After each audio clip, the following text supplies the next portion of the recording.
Boa noite, mais uma vez, é uma alegria estarmos juntos para adorar ao Senhor neste momento de culto. Certamente o nosso culto é constante e diário, mas aqui em especial reunidos como igreja para glorificar o nome do Senhor Jesus Cristo. Nós vamos continuar os nossos estudos na epístola de Paulo aos Romanos. O apóstolo Paulo escreveu esta epístola com um propósito muito claro, muito bem definido. Ele queria plantar uma igreja na Espanha, onde Paulo entendia que eram os confins do mundo. E para isso, ele queria usar a igreja de Roma como apoio. A igreja de Roma iria dar esse suporte, esse apoio para que Paulo pudesse chegar à Espanha. E então Paulo escreve essa epístola com 16 capítulos, cujo tema fundamental é a justificação pela fé, como nós cantamos aqui muito bem. E os versículos chaves e principais desta epístola são os versículos que nós vamos ler hoje. Romanos 1, 16 e 17. Nós vamos ler esses dois versículos, depois vamos retomar para o versículo 1. Então, olha Romanos 1, 16. Pois não me envergonho do evangelho, porque é o poder de Deus para a salvação de todo aquele que crê, primeiro do judeu e também do grego, visto que a justiça de Deus se revela no evangelho, de fé em fé, como está escrito, o justo viverá por fé. Esses dois versículos resumem tudo o que diz a epístola de Paulo aos Romanos. E a partir dos versículos seguintes, do verso 18 do capítulo 1 em diante, Paulo vai explicar essa justificação pela fé até o capítulo 11. Do capítulo 12 da epístola de Paulo aos Romanos, ele vai aplicar como que o crente justificado pela fé vive.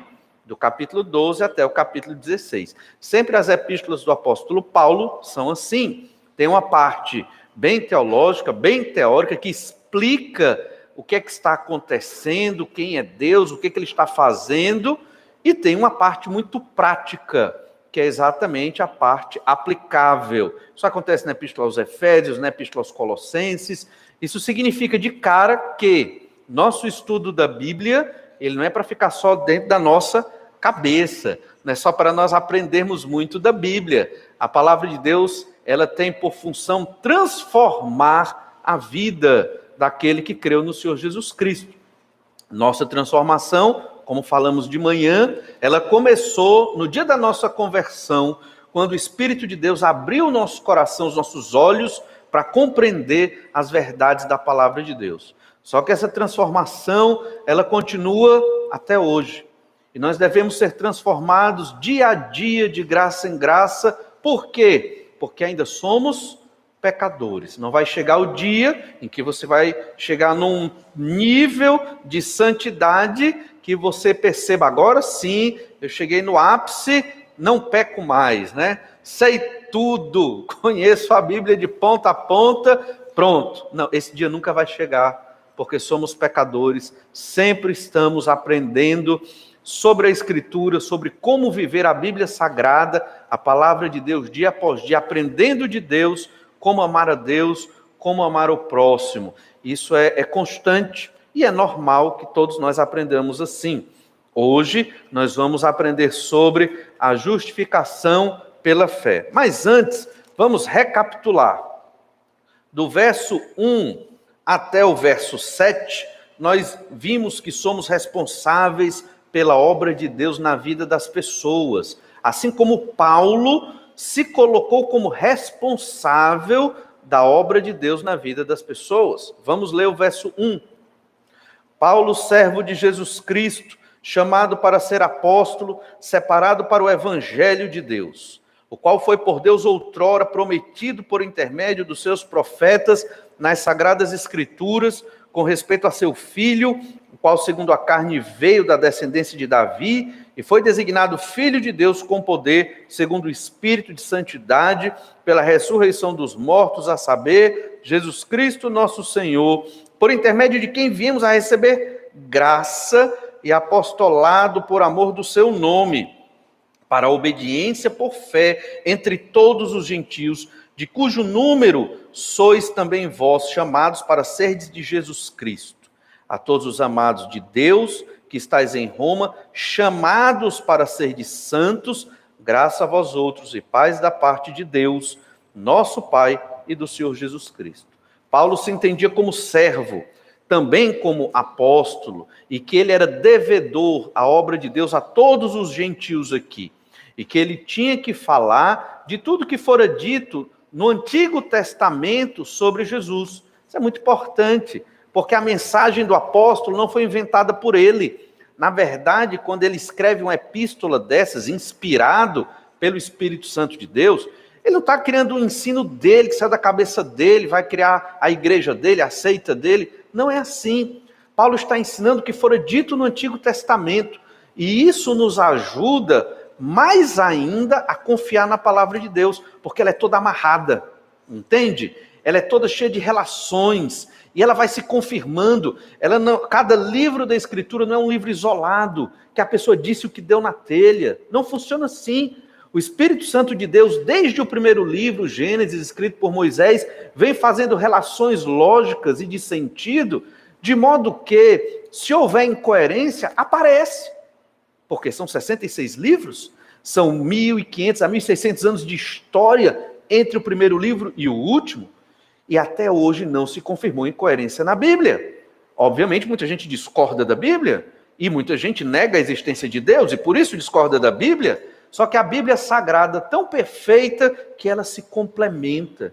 Então, quando você estuda, nós vamos estudar aqui, sermos desafiados por esta epístola, entenda que nós não estamos refletindo o pensamento de Paulo, nós estamos entendendo o pensamento de Deus sobre a justificação pela fé, sobre a obra de Deus, sobre a proclamação do Evangelho. Isso começou no Antigo Testamento, quando Jesus já fora prometido de várias formas, em vários contextos, e como vimos no culto de Natal, se cumpriu no nascimento do Senhor Jesus Cristo e no seu ministério. E hoje estamos, noutro momento, aguardando o retorno do nosso Senhor, que morreu na cruz para nos salvar, ressuscitou ao terceiro dia e está hoje a governar todas as coisas. Em breve, o reino de Deus vai descer a esta terra plenamente, se consumando, e aí sim a nossa salvação, ela se completa. Somos salvos hoje, sim, pela graça de Deus, sim, mas infelizmente ainda pecamos. É a tristeza que você sente, às vezes sem motivo, o desconforto, a sensação de algo incompleto, mesmo buscando tudo. O que é isso? É porque ainda pecamos. E o pecado ainda nos afeta muito. E por causa disso, mesmo buscando a Deus, lendo a palavra, estando em comunhão com Deus, ainda sofremos. A culpa não é de Deus, nem da palavra do Senhor. É porque ainda somos pecadores. Quando Jesus voltar, aí sim teremos plena alegria, plena felicidade, plena satisfação com Deus e na nossa vida. Paulo então diz: sou responsável pela obra de Deus na vida das pessoas. Temos que nos entender assim também. Depois nós lemos do verso 8 em diante, onde nós aprendemos que somos devedores do Evangelho a todos. Nós somos devedores, devemos pregar o Evangelho àqueles que nunca ouviram o Evangelho ou aos que ouviram de modo errado. Olha o verso 8. Primeiramente dou graças a meu Deus, mediante Jesus Cristo, no tocante a todos vós, porque em todo o mundo é proclamada a vossa fé. Porque Deus, a quem sirvo em meu espírito no evangelho de seu Filho, é minha testemunha de como incessantemente faço menção de vós.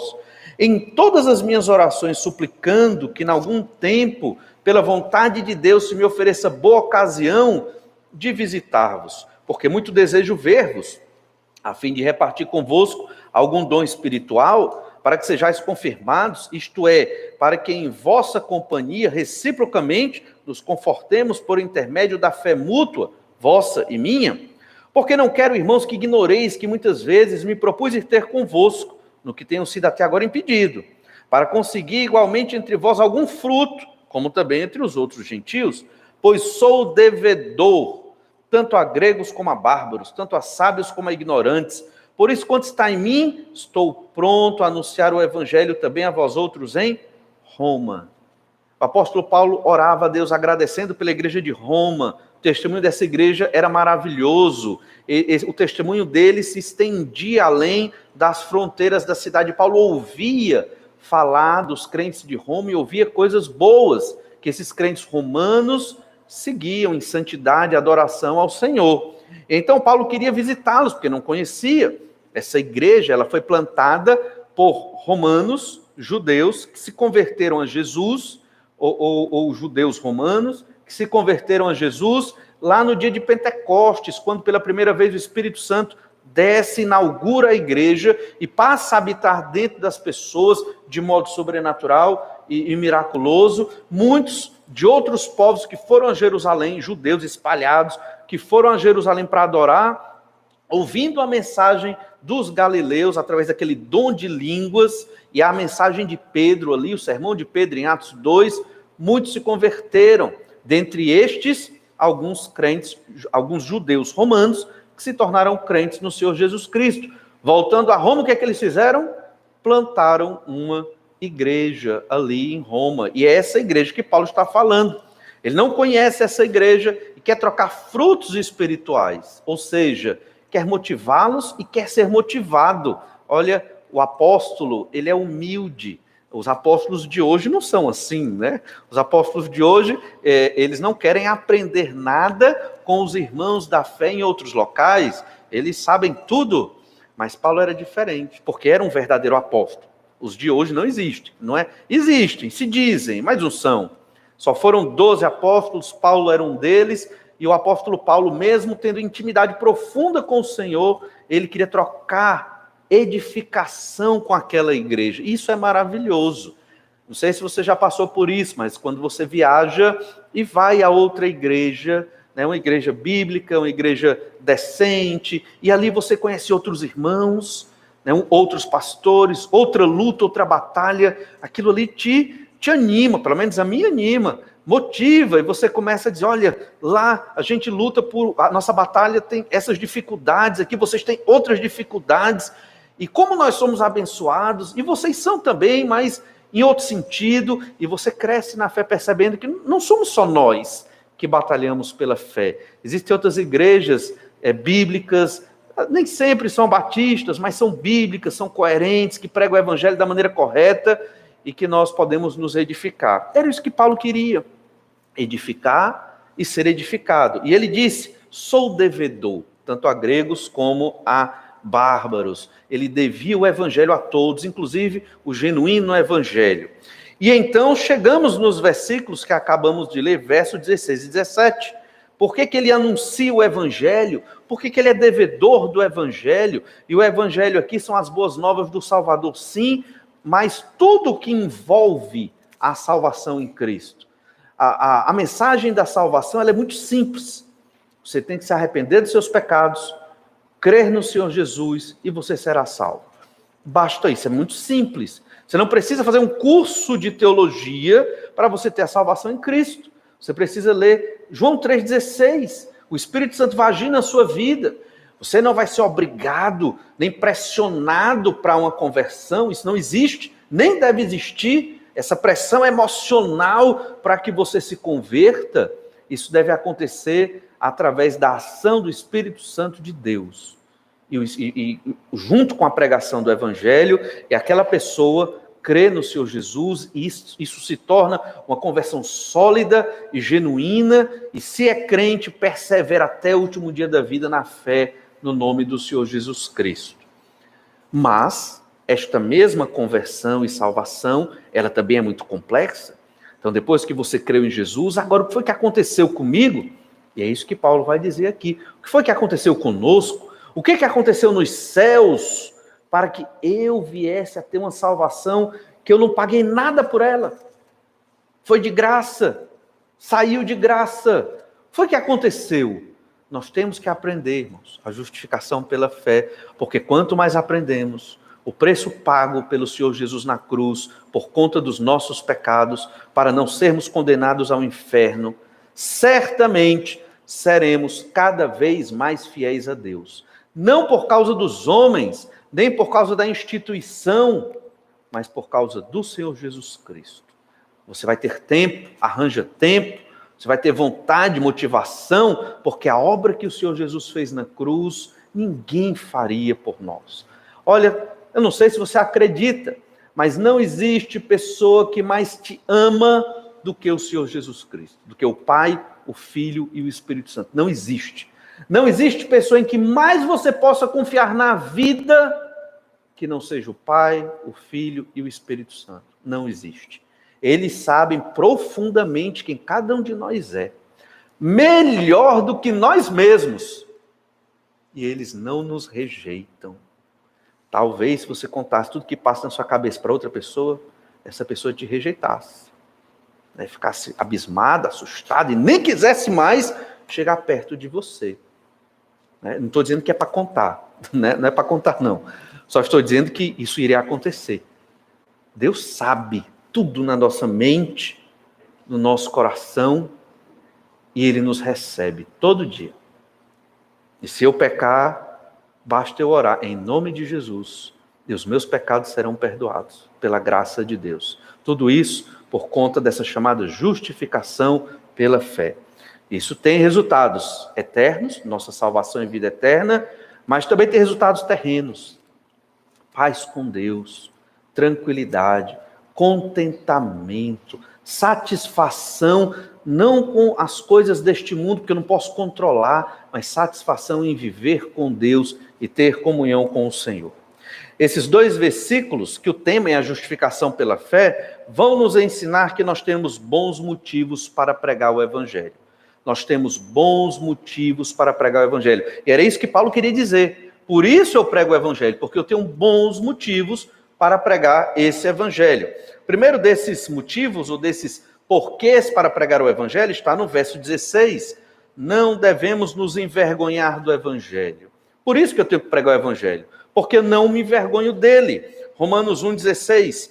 Pois não me envergonho do Evangelho, porque é o poder de Deus para a salvação de todo aquele que crê, primeiro do judeu e também do grego. A vergonha do Evangelho era motivada por alguns fatores. Um deles, a perseguição.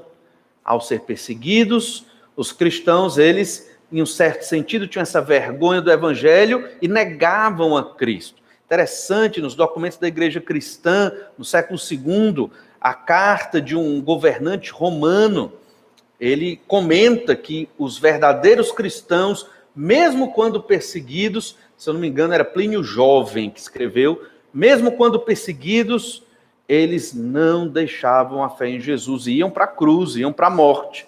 Mas outros que se diziam cristãos, ele fala, quando eram torturados e perseguidos, eles negavam a Cristo. E ele conclui, o governador romano, estes não eram realmente de Cristo. Ele mesmo, o ímpio, ele conclui, porque o crente, ele é firmado no poder de Deus. A vergonha do Evangelho pode ser por motivo da perseguição, mas também por outros motivos que nós vamos mencionar. Mas antes, perceba que essa sempre foi uma mensagem, tanto no Antigo como no Novo Testamento. Marcos 8,38 diz assim, Jesus advertindo seus discípulos a não se envergonharem dele. Marcos 8,38. Porque qualquer que nesta geração adúltera e pecadora se envergonhar de mim e das minhas palavras, também o Filho do Homem se envergonhará dele, quando vier na glória de seu Pai com os santos anjos. Então Jesus já ensinava os discípulos, não se envergonhem de mim. E por que nos envergonharíamos de Jesus, afinal? Mas Paulo também ensinou isso a Timóteo, momento de grande perseguição. Na última epístola de Paulo, perto do fim da sua vida, seria sacrificado ali. Segundo Timóteo, capítulo 1, verso 8, Paulo ensina a Timóteo, um jovem pastor que precisava aprender a não se envergonhar do Evangelho. Não te envergonhes, portanto, do testemunho de nosso Senhor, nem do seu encarcerado. Segundo Timóteo 1, 8, que sou eu, Paulo dizendo. Pelo contrário, participa comigo dos sofrimentos a favor do Evangelho, segundo o poder de Deus. Então, Timóteo estava ali envergonhando-se, no sentido de que ele não queria ser preso, ele estava temendo os sofrimentos inerentes a ser um pastor, a ser um cristão ali naquele momento. E Paulo diz, não tenha vergonha, nem de mim que estou preso. Participa do sofrimento. Quando alguém se envergonha do evangelho, é porque não quer sofrer o que vem junto no pacote do evangelho do Senhor Jesus Cristo. E nós vamos entender já o que é. Ainda em 2 Timóteo, capítulo 1, verso 12. 2 Timóteo 1, 12. Paulo diz, aquele jovem pastor, e por isso estou sofrendo estas coisas. Todavia, não me envergonho, porque sei em quem tenho crido. Estou certo de que ele é poderoso para guardar o meu depósito até aquele dia. Passava muito sofrimento, muita prisão, falta de reconhecimento. As igrejas, nem todas sustentavam Paulo, era uma ou outra. A que a gente sabe é a igreja de Filipos, igreja pequena, simples e relativamente pobre. As igrejas maiores, a gente não vê isso. Paulo hoje para nós é um grande herói, um homem de Deus. Obviamente, se Paulo viesse aqui, nós tentaríamos fazer uma assembleia, levantar um sustento para o apóstolo Paulo. Mas naquela época, poucas igrejas se associaram com aquele missionário. Não foi reconhecido, mas ele também não buscava isso. Buscava a glória do Senhor. E mesmo nos últimos dias de vida, sofrendo o que sofria, ele disse, mas não me envergonho, porque sei em quem eu tenho crido. Você sabe quem é Jesus? Conhece o Senhor Jesus Cristo pela revelação dos evangelhos? Entende o poder de Deus? Se sim, você não vai se envergonhar deste evangelho. Mas, na época do apóstolo Paulo, período em que ele viveu, crer no evangelho de Jesus era motivo de vergonha, como hoje também é. Existem inscritos ali perto do circo romano, na capital, em um muro. Existe a foto, né, sobreviveu ao longo do tempo, muro coberto de gesso, e eles, na época, faziam grafites. Né, o nome era grafite mesmo, né, não era pichação, mas era um grafite, e era feito com estilete. Os muros revestidos de uma argamassa, com gesso também, e ali eles riscavam e faziam vários protestos de vários tipos. Um deles ficou muito marcado. Era uma cruz, com um homem crucificado. Alguém estava de joelhos em frente a essa cruz. Só que a cabeça do homem crucificado era a cabeça de um burro. O que é que os romanos que fizeram esta figura queriam dizer? Eles queriam dizer que é tolice adorar um Deus crucificado. Porque a cruz, para o romano e para o judeu, era símbolo de vergonha. Como pode Deus estar crucificado? Isso não tem sentido. Isso é ilógico. Não dá. Você tem que adorar Zeus, Júpiter, Apolo, os grandes deuses greco-romanos ali. Eles são poderosos, estão no Monte Olimpo, são grandes, fortes, e eles subjugam a humanidade. Aqui, revisando um pouquinho, superficialmente, da mitologia greco-romana. Como pode vocês, cristãos, adorarem um Deus crucificado? É tolice, não tem sentido. Está lá, essa grafite romana, existe a foto dela, foi documentada, e nos mostra que na época do apóstolo Paulo, isso da época do apóstolo Paulo, né, primeiro século, isso nos mostra que naquela época, ser crente, cristão, era uma tolice. Olha, irmãos, séculos passaram, aquele foi o primeiro século depois de Cristo, estamos no século 21, né? Aí, digamos que quase 2000 anos. Ainda hoje ser cristão é uma tolice para a sociedade ao nosso redor. Somos tidos como ingênuos, como tolos, despreparados. Na universidade, os jovens crentes que chegam lá são vistos como ignorantes, incapazes, e são rejeitados e desprezados. E quando eles reagem, os jovens cristãos da universidade vão falar, não, você não deixa nem abrir a boca, né? Não pode, porque o que domina é o pensamento humanista e ateísta, e Deus está fora. Obviamente, eles não têm como provar a não existência de Deus, não é verdade? E ao não provar a não existência de Deus, pela fé os ateus acreditam que Deus não existe. Entende a incoerência? e nós, pela fé no Senhor, cremos que Deus existe. Então, ou seja, não há argumentos para dizer que Deus não existe e que o Senhor Jesus Cristo não veio morrer numa cruz pelos nossos pecados. Mas ser crente, tanto no primeiro século como no segundo e até hoje, não é fácil. Há uma perseguição, aquela vergonha inerente. Onde quer que você vá, vão te olhar de modo diferente, como se você fosse incapaz ou menor. Mas não ligue para isso, não interessa. Pense como Paulo disse a Timóteo: eu não me envergonho do Evangelho, porque eu sei em quem eu tenho crido.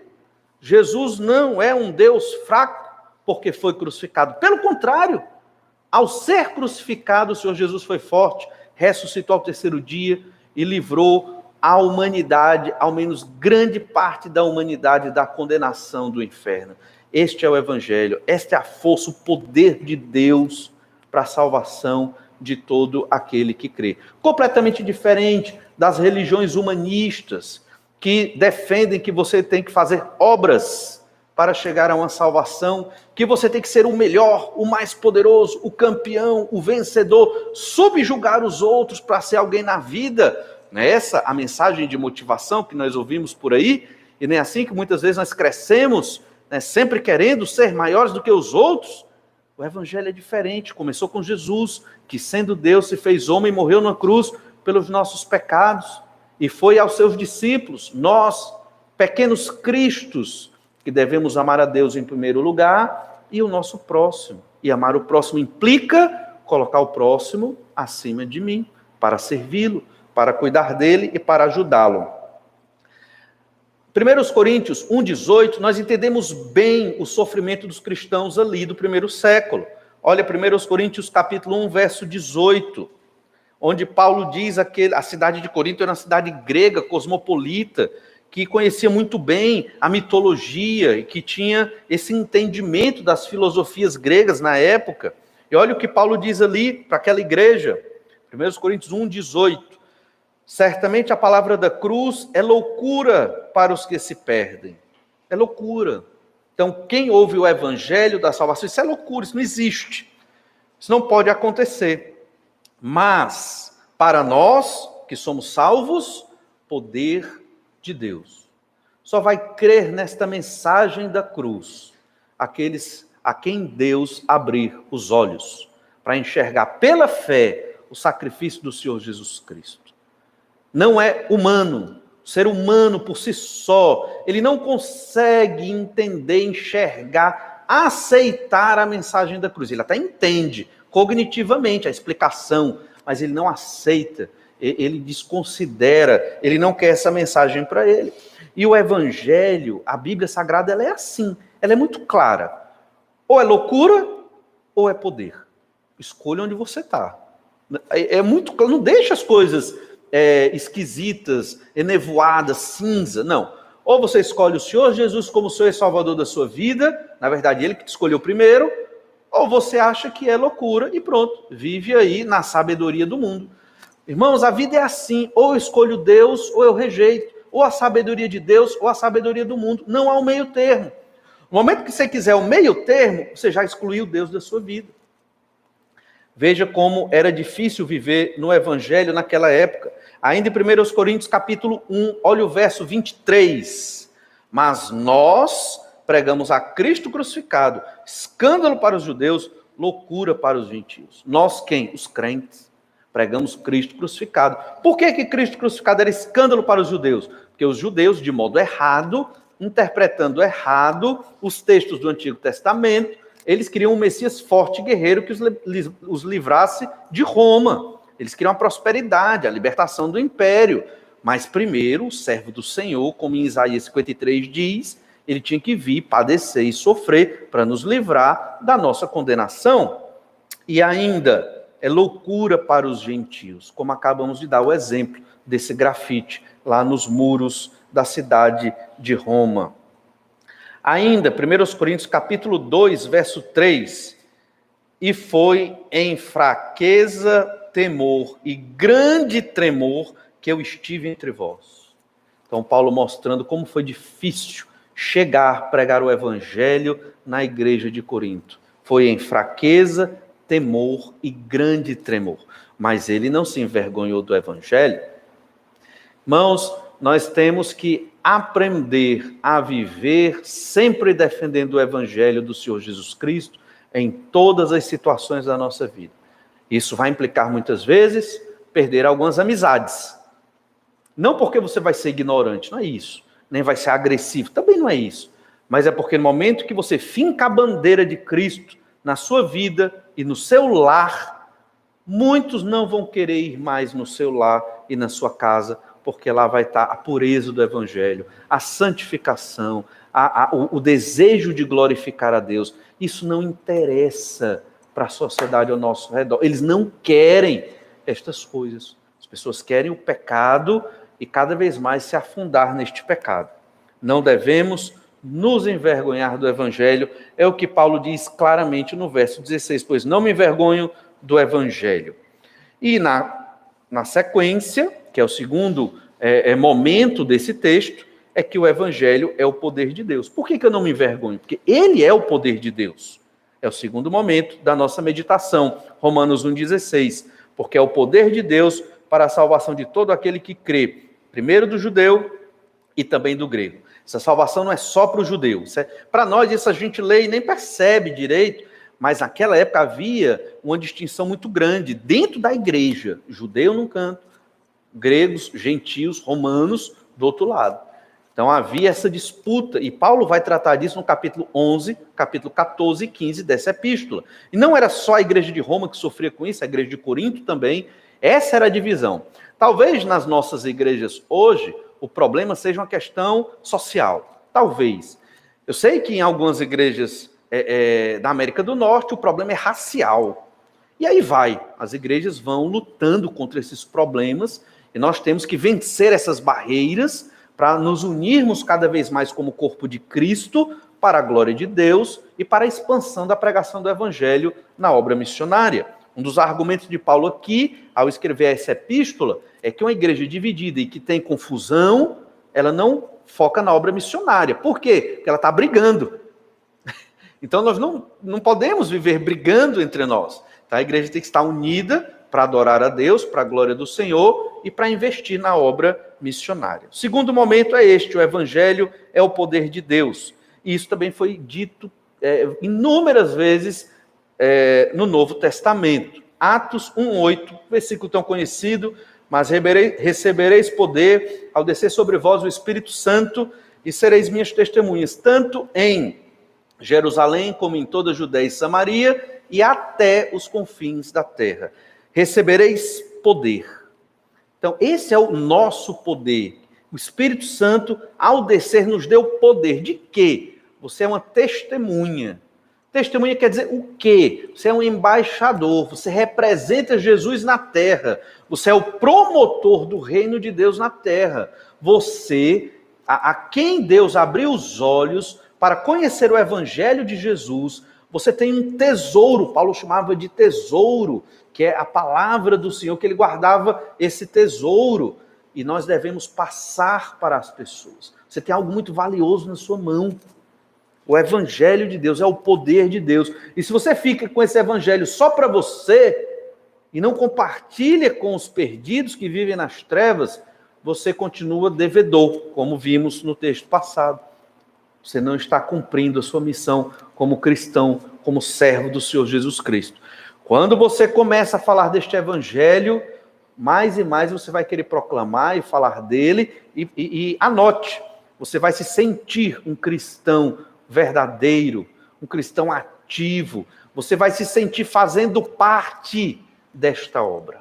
Mas para isso você tem que falar deste evangelho. Por quê? Porque ele é o poder. Nós não nos envergonhamos deste evangelho, porque ele é o poder de Deus. Atos 1:8 diz isso muito claro. E a igreja, aqui o Senhor Jesus falando antes de ser assunto aos céus, em Atos 1:8, e a igreja foi fundada pelo Espírito Santo nas bases do sacrifício de Cristo para fazer isso, para levar o evangelho a todos os cantos do mundo. Olhe ainda 1 Coríntios 1:18, que nós acabamos de ler. Certamente, a palavra da cruz é loucura para os que se perdem, mas para nós que somos salvos, poder de Deus. Interessante, né? Nós que somos salvos. Então, o crente, aquele que creu no Senhor Jesus, se arrependeu dos seus pecados, ele é salvo. Ah, mas isso é óbvio. Olha, irmãos, vivemos num evangelho tão esquisito, hoje aí afora, que muitos nem têm certeza da sua salvação. Somos salvos não porque somos bons, mas porque Jesus morreu na cruz pelos nossos pecados. E nós que somos salvos entendemos que a palavra da cruz, outro nome para o evangelho, é o poder de Deus. Ele é o poder de Deus e nós temos que proclamá-lo. Não podemos ficar calados. O evangelho é também essa expressão do poder de Deus. Mateus 22, 29, nós lemos assim: respondeu-lhes Jesus: errais não conhecendo as Escrituras, nem o poder de Deus. Saduceus ali que não criam na ressurreição, por não conhecer a Escritura, eles não conheciam o poder de Deus. O Senhor, então, nos levanta, nos dá forças para expressar este poder. É um poder, esse é o nosso poder. Romanos 9,17 diz assim: porque a Escritura diz a Faraó: para isto mesmo te levantei. A Faraó, que nem crente era, para isto mesmo te levantei, para mostrar em ti o meu poder e para que o meu nome seja anunciado por toda a terra. Isso lá no Êxodo, lá no Egito. Deus levantou Faraó para sofrer todas aquelas pragas, aquela incredulidade, para que o poder da mensagem de salvação dele, do Senhor, se espalhasse pelo mundo antigo. E se você lembra bem, no momento do Êxodo, Êxodo 12, 13, nós observamos que muitos egípcios saíram com Israel. E muito do ouro que Israel usou na construção do tabernáculo, lá de Êxodo 25 em diante, veio destes egípcios. E por que eles vieram com Israel?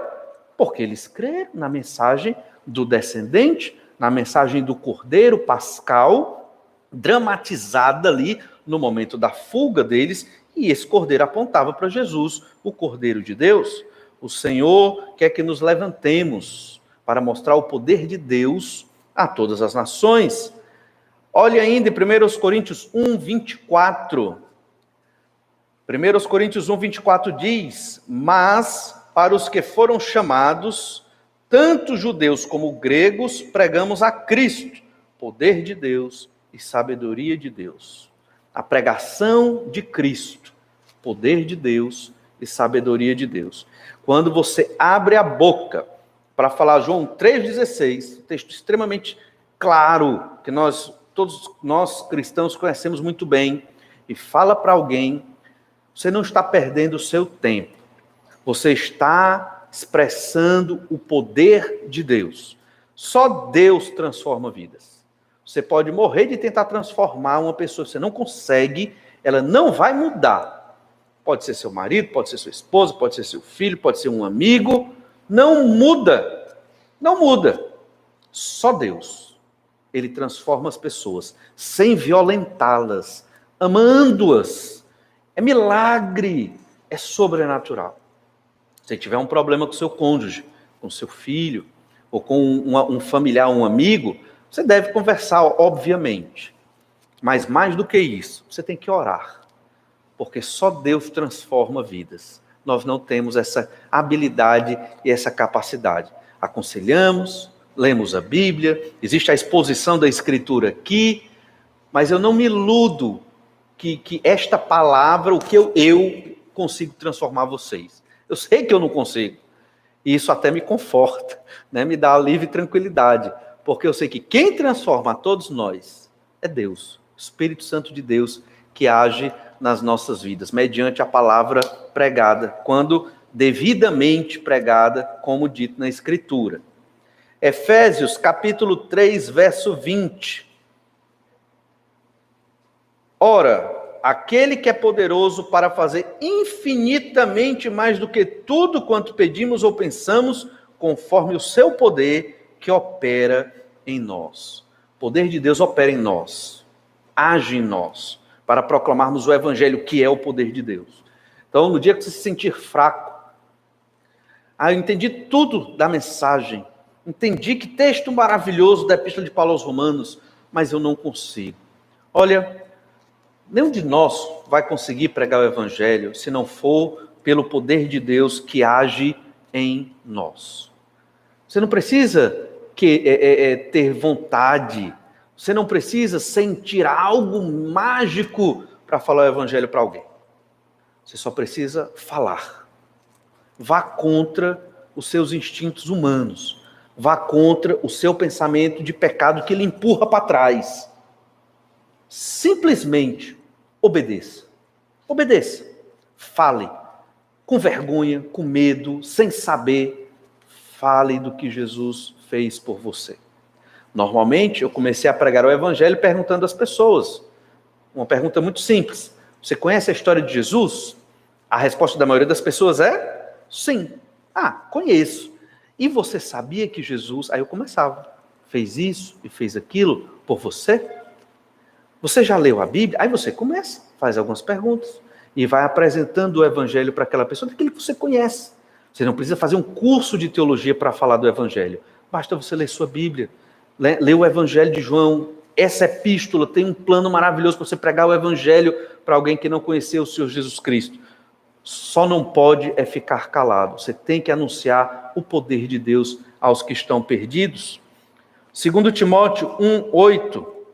Novamente, Paulo dizendo a Timóteo: não te envergonhes, portanto, do testemunho de nosso Senhor, nem do seu encarcerado, que sou eu. Pelo contrário, participa comigo dos sofrimentos, a favor do Evangelho, segundo o poder de Deus. Olha, são palavras que parecem que estão em contraste, não é verdade? Você participa do sofrimento a favor do Evangelho e ali há o poder de Deus. Se você não prega o Evangelho, você não experimenta o poder de Deus na sua vida, entende? Você fica um cristão incompleto. Você está na igreja, você canta, adora, lê a Bíblia, ora na sua casa também, faz tudo isso. Mas se você não anuncia o Evangelho, está incompleto. O poder de Deus não está agindo completamente na sua vida. É necessário você participar do sofrimento. Por quê? Todos nós que pregarmos o Evangelho vamos sofrer de alguma forma, algum tipo de rejeição. Não tem como isso não acontecer. Por quê? Porque é a lógica desse mundo. O mundo caiu no pecado, porque Adão pecou, o pecado entrou no mundo, a morte entrou. Então o mundo não gosta do Evangelho, o mundo não gosta de Jesus. O sistema em que nós vivemos não quer saber da Bíblia. O momento que você fala, certamente vai ser um momento de rejeição em alguma medida. Uma maior rejeição, uma menor rejeição, mas vai existir. E você tem que participar desse sofrimento, como eu também tenho, porque assim o poder de Deus se manifesta em nós. O Evangelho é o poder de Deus. Se falta-nos fé, nós devemos clamar ao Senhor para que Ele nos fortaleça. Ainda em 2 Timóteo, capítulo 1, verso 7, nós lemos: porque Deus não nos tem dado espírito de covardia, mas de poder, de amor e de moderação. É Deus quem nos tem dado. É só você ir e falar do Evangelho. Não pense no medo, não pense na rejeição, não pense no sofrimento. Simplesmente obedeça o chamado do Senhor. Vá e anuncie o Evangelho de Jesus e deixe nas mãos de Deus. E no futuro, nós podemos fazer um culto adorando a Deus só para ouvir o testemunho. É maravilhoso. Ouvir o testemunho de cada um. Irmão, vamos dizer que daqui a 6 meses, né? Fale de uma pessoa que você pregou o Evangelho nestes 6 meses. Como foi?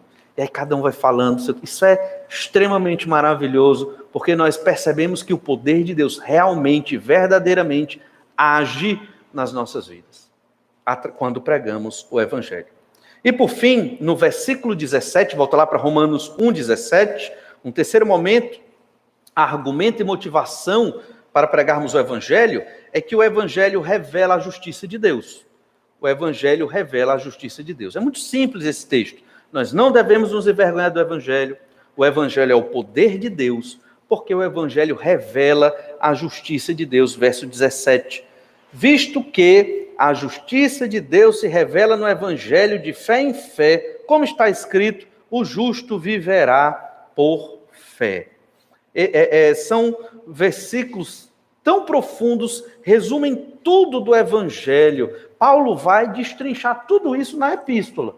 E aqui nós estamos apenas olhando superficialmente. Para entender esse versículo, temos que compreender um atributo de Deus muito importante, a justiça. Deus é justo. Lá no Salmo 45, verso 6 diz: o teu trono, ó Deus, é para todo sempre, cetro de equidade, ou seja, Deus coloca tudo dentro da medida correta, Deus julga perfeitamente todas as coisas. Cetro de equidade é o cetro do teu reino. Amas a justiça, odeias a iniquidade. Por isso, Deus, o teu Deus, te ungiu com óleo de alegria, como a nenhum dos teus companheiros. Então veja o detalhe desse texto. Deus, o teu Deus, te ungiu. Você tem aqui as duas pessoas da Trindade de uma maneira bem sutil colocada no verso 7. Deus é justo. Significa que a justiça de Deus tem um padrão, e quebrar a justiça de Deus implica em condenação. Por que Deus manda pessoas para o inferno? É porque ele é mau? Não. É porque ele é justo. No dia que Deus decidiu criar o planeta Terra e criou a humanidade, e ao criar o ser humano, deu liberdade para quê? Para a humanidade escolher viver com Deus ou viver longe de Deus. E Deus deu uma lei: não coma do fruto da árvore do conhecimento do bem e do mal. Deus estabeleceu ali a sua justiça. Desobedecer a lei de Deus implica em crime, logo, condenação do pecado. Então, Deus manda pessoas ao inferno porque as pessoas escolhem ir para o inferno. Deus não as obriga a pecar. As pessoas escolhem o pecado e, por conta disso, são condenadas ao inferno. Essa é a verdade da justiça do Senhor, e Deus não é mau por fazer isso. Pelo contrário, Deus está respeitando a liberdade do pecador, como até hoje Deus faz. Somos salvos em Cristo, não por barganha de obras, mas pela fé no sacrifício de Cristo que Deus colocou em nós. Então a nossa salvação dependeu de Jesus morrer na cruz, e ele fez aquilo plenamente e completamente e de maneira santa. Nós temos a salvação não por nós, mas pelo Senhor Jesus Cristo, que morreu numa cruz pelos nossos pecados. Então eu não perco a salvação, nem você. Então, se depois desse culto eu quiser cometer um pecado, Deus vai deixar, porque ele deu liberdade. É o que ele quer? Não. Ele quer que eu viva em santidade. Mas ele não vai pegar na minha mão: Valnei, não peque. Tem a Bíblia, tem o Espírito Santo. Deus quer que eu, já salvo, crente, escolha: não quero o pecado. Prefiro uma situação terrível na minha vida do que cometer um pecado contra o meu Senhor, contra o meu Salvador. Mas isso porque temos o Espírito Santo. Alguém que nunca creu em Jesus vai escolher o quê? O pecado. E ao escolher o pecado, a condenação é certa ao inferno. Romanos capítulo 3, verso 20, diz assim: Romanos 3, 20, visto que ninguém será justificado diante dele, Deus, por obras da lei, em razão de que pela lei vem o pleno conhecimento do pecado. A lei se refere às obras. Eu vou fazer obras, eu vou pegar a Bíblia, vou fazer obras boas, como numa religião ética, uma religião moral, e vou conquistar minha salvação. Não dá certo. Porque a salvação não vem por obedecer a esta regra de moral e ética que está na Bíblia. Não dá. Nós sempre haveremos de pecar. A lei que está na Bíblia, ela tem uma função. E está sendo dito aqui: pela lei vem o pleno conhecimento do pecado. Ao tentar cumprir tudo que a Bíblia diz, ser um bom marido, fiel, um bom pai, trabalhador, não preguiçoso, amigo das pessoas, generoso, educado, e aí vai. Ao tentar ser tudo isso, como a Bíblia ensina, eu chego numa conclusão. Qual a conclusão? Que eu peco é muito. que todos nós pecamos muito. E se você tentar vencer essa natureza de pecado, você vai cada vez mais entrar numa espiral de pecado descendente, terrível, que vai acabar com você. Entende? Por quê? Porque a fé em Cristo, a religião cristã, ela não é uma religião somente ética e moral, do comportamento. Não é. E aí é o erro de alguns crentes que nunca creram e acham que ter uma boa ética e uma boa moral os faz crentes fiéis em Jesus. E não faz.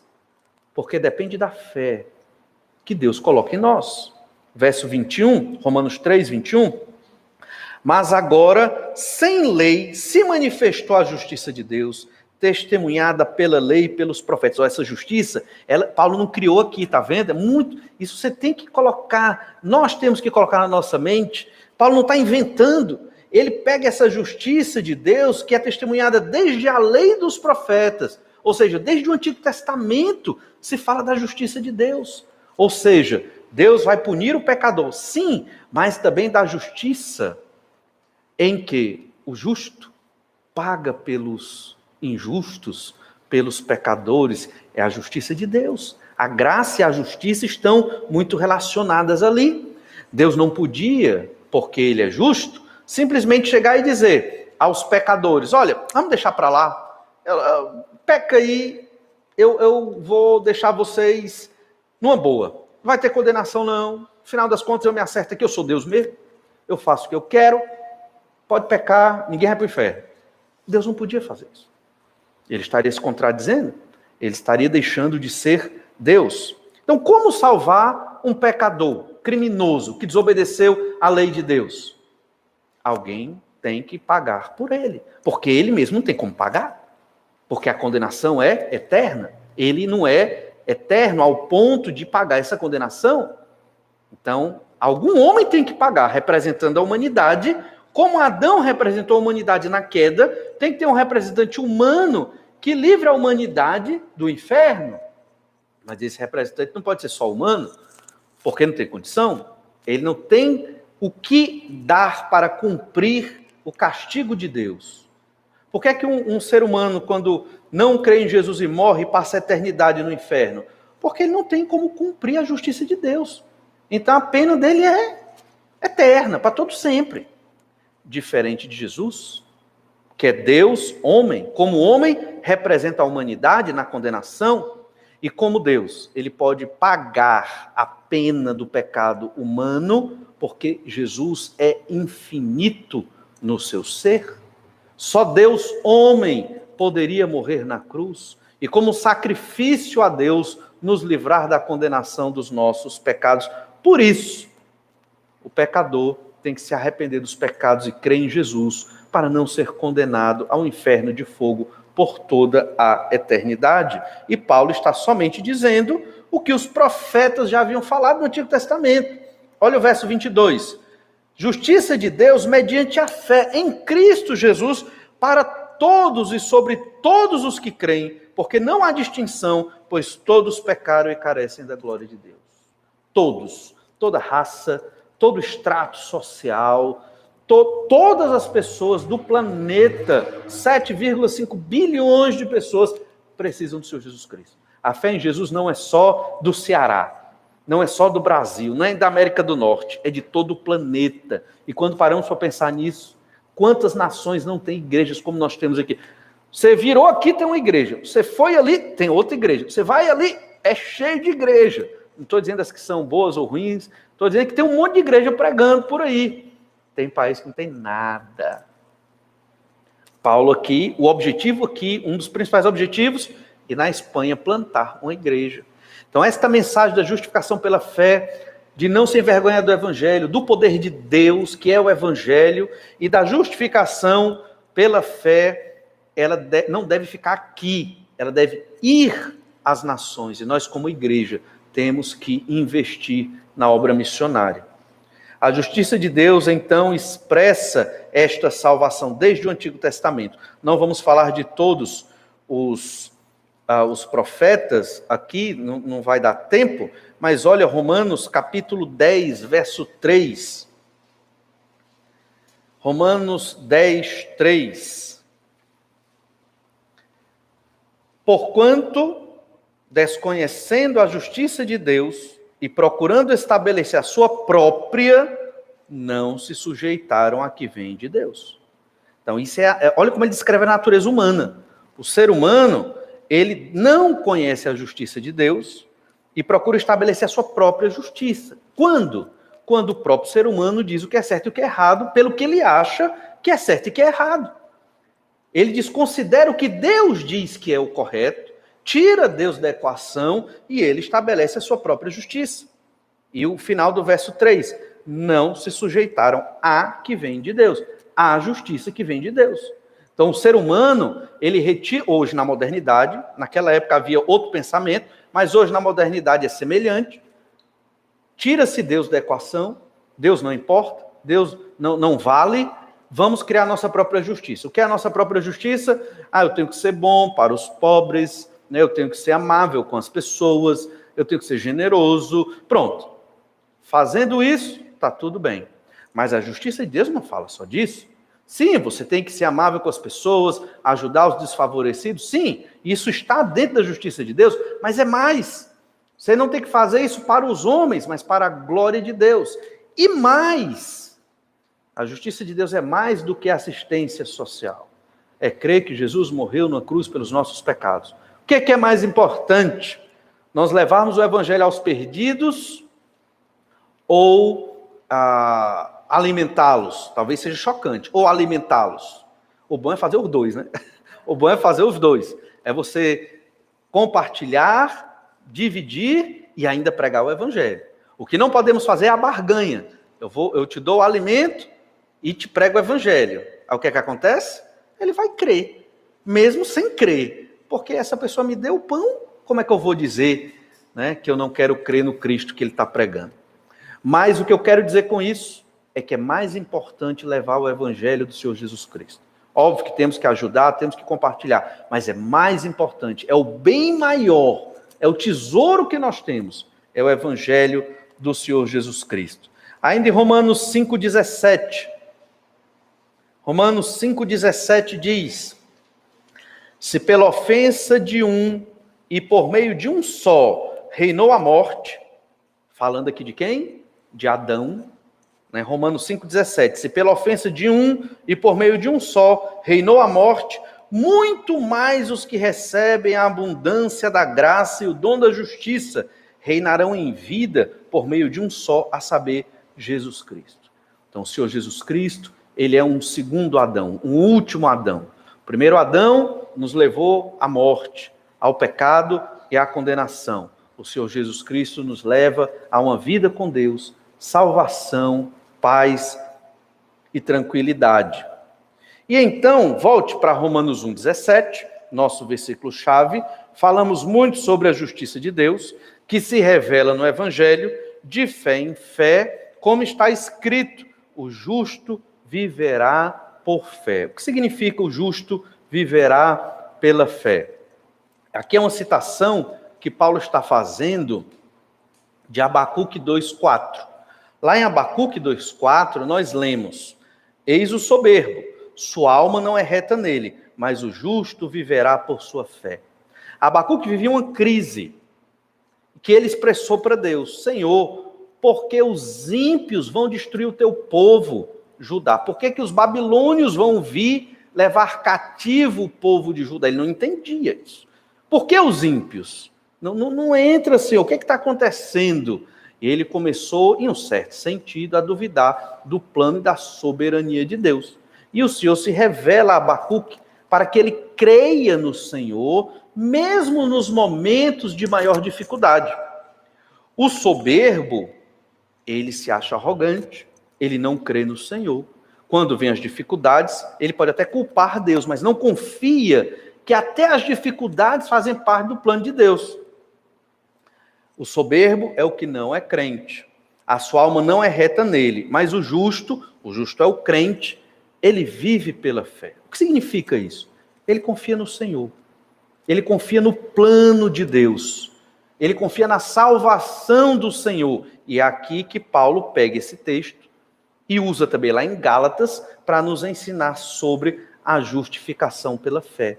Apesar das coisas serem difíceis, apesar da perseguição ser enorme contra os cristãos, naquela época, muito mais do que hoje, no nosso cenário aqui, brasileiro, apesar da vergonha, porque tanto gregos como romanos e judeus também viam num cristão um motivo de vergonha, apesar de tudo isso, nós continuamos crendo no Senhor, porque o justo vive pela fé, porque nós cremos que o plano de Deus para a nossa salvação é perfeito, é maravilhoso. Estamos numa pandemia e muitos sofrem nesse momento. Sofrimentos psicológicos, emocionais, físicos, né? Muitos perdem seus parentes e entes queridos, mas apesar de todo esse sofrimento, o plano de Deus ainda é perfeito. Vai se consumar perfeitamente. E esse poderoso evangelho continuará salvando pecadores perdidos, quer você fale do evangelho ou não. Devemos falar, mas se não falarmos, Deus levanta outros que vão proclamar. E o evangelho continuará sendo pregado até os confins da terra. O justo vive pela fé. Quem creu no evangelho, lendo esse texto e foi salvo, foi o reformador Martinho Lutero. Não podemos deixar de falar dele. Ele era um monge agostiniano, muito dedicado a Deus, mas sem o conhecimento certo do Senhor. Lá na época da Idade Média, nas universidades escolásticas, havia um dito muito interessante em latim que era facere quod inse est, ou seja, faze o que está ao teu alcance, faze o melhor que puder. O que significa isso? Faze o que está ao teu alcance, faze o melhor que puder. Significa que por obras você chega a Deus, que a salvação é por obras. E a igreja romana que ensinou isso é a mesma igreja romana de hoje, que ensina essa mesma mentira, que pelas obras você chega à salvação, o que não acontece. Lutero, então, ele se dedicou a estudar sobre a salvação, se tornou um doutor em teologia e começou a fazer muitas pregações no texto bíblico, foi motivado a ler o Novo Testamento e a pregar sobre o Novo Testamento. Ele pregou, então, entre 1513 e 1514 sobre as indulgências. E ele pregou nos Salmos, em Romanos, em Gálatas, em Hebreus, olha, todas essas epístolas, e tentando compreender o que eram as indulgências, que foi o grande problema da Reforma Protestante. Foi a questão em si. E o que eram as indulgências? Era o fato de que você podia pagar um valor para poder chegar mais perto de Deus. Ou poderia fazer uma grande penitência, um grande sacrifício na sua vida, para você chegar mais perto do Senhor. Era comum se vender espaço do céu naquele período, né, da Idade Média, pela Igreja Romana. E não se engane, a Igreja Romana não mudou. Ela ainda faz isso hoje. A Espanha é um país católico romano. Famílias riquíssimas da Espanha dão recursos financeiros para Roma, para o Vaticano, crendo que terão um melhor espaço no céu. Até hoje isso existe, até hoje isso é proclamado e professado, de uma maneira talvez mais sutil, mas ainda existe. E então Lutero, lutando e tentando aprender sobre a justiça de Deus, ele aprendeu que a justiça de Deus não é uma exigência a ser cumprida por meio de realizações, mas sim um dom a ser aceito por fé. Você não faz realizações para cumprir a justiça de Deus, mas é um dom, é uma dádiva, é graça. Ele entendeu isso nestas pregações, pensando nas indulgências à luz do texto bíblico. Olha como a palavra de Deus, ela trouxe transformação para Lutero, mesmo ele com uma mente extremamente escolástica de salvação por obras. Lutero passou a ver que a salvação não é o objetivo da vida, mas o fundamento. Tem pessoas que passam a vida atrás da salvação. Não. A salvação é em nome do Senhor Jesus Cristo. No momento de graça, um grande milagre, nós cremos no Senhor Jesus. Fomos salvos, resgatados. Essa salvação é a base da nossa vida, para nós vivermos em santificação e adoração ao Senhor. Porque com a salvação é que começa a nossa vida. A vida começou no dia que você creu no Senhor Jesus Cristo. Por isso Jesus chama, lá em João 3, de novo nascimento. Quando você nasce de novo, ali começou a sua vida. É a base. Não é o motivo de você viver atrás de salvação. Não funciona desse jeito. E ele compreendeu também, Lutero escreveu o seguinte: embora eu vivesse como um monge de vida ilibada, e ele realmente se machucava muito, era muito asceta no sentido de causar sofrimento ao próprio corpo, acreditando que essa forma de piedade o levaria mais perto de Deus. Então Lutero disse: embora eu vivesse como um monge de vida ilibada, eu tinha um sentimento de ser um pecador diante de Deus. E uma consciência extremamente perturbada. Aquilo o fazia sofrer. Eu odiava o Deus justo que pune pecadores. Na mente de Lutero, antes da sua conversão, Deus, ele cria em Deus, mas um Deus que pune pecadores. Deus, para ele, era um Deus mau. Era um Deus que só punia, que só exigia sofrimento para chegar perto dele mesmo, de Deus. Entretanto, eu batia de maneira importuna em São Paulo no tocante àquele lugar. Aquele lugar que ele fala é o texto de Romanos 1,17. Desejando saber com muito ardor o que São Paulo pretendia dizer. O que São Paulo pretendia dizer com o justo viverá por fé? Aquele lugar, Romanos 1,17, pois nele, isto é, no Evangelho, a justiça de Deus é revelada pela fé e para a fé, como está escrito: aquele que pela fé é justo, viverá. E então Lutero compreendeu que Deus, a justiça de Deus não era por obras, nem para condenar o pecador, no sentido de que o pecador tinha que se maltratar para chegar a Deus. Mas a justiça de Deus, ela é graciosa. Onde Deus, pela graça, de graça, dá ao homem pecador a salvação. Não tem nada que você possa fazer, ou eu possa fazer para ser salvo. Jesus fez na cruz. Lutero entendeu isso, lendo Romanos 1,17. Ele sofreu muito com esse texto. Ele se maltratava, sofria em muitos jejuns, passou cerca de 3 dias sem beber uma gota de água, quase morre.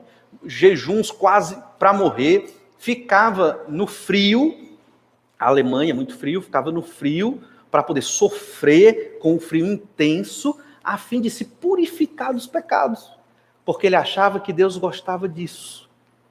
E aí ele, lendo Romanos 1,17, percebeu que o Deus justo, ele não quer nos oprimir, simplesmente ele quer que creiamos que o Senhor Jesus morreu na cruz pelos nossos pecados, que reconheçamos que não temos poder para nos salvar, que não temos bondade para oferecer para Deus, que somos maus, pecadores, e arrependidos, nós devemos ir atrás do Salvador.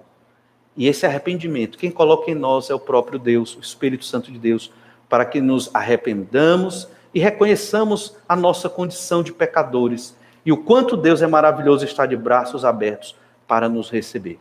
É este evangelho que Paulo pregava, que ele era devedor. Este evangelho que nós conhecemos hoje, nós que fomos salvos pela graça mediante a fé no Senhor Jesus Cristo, nós devemos às pessoas. Não devemos nos envergonhar dele.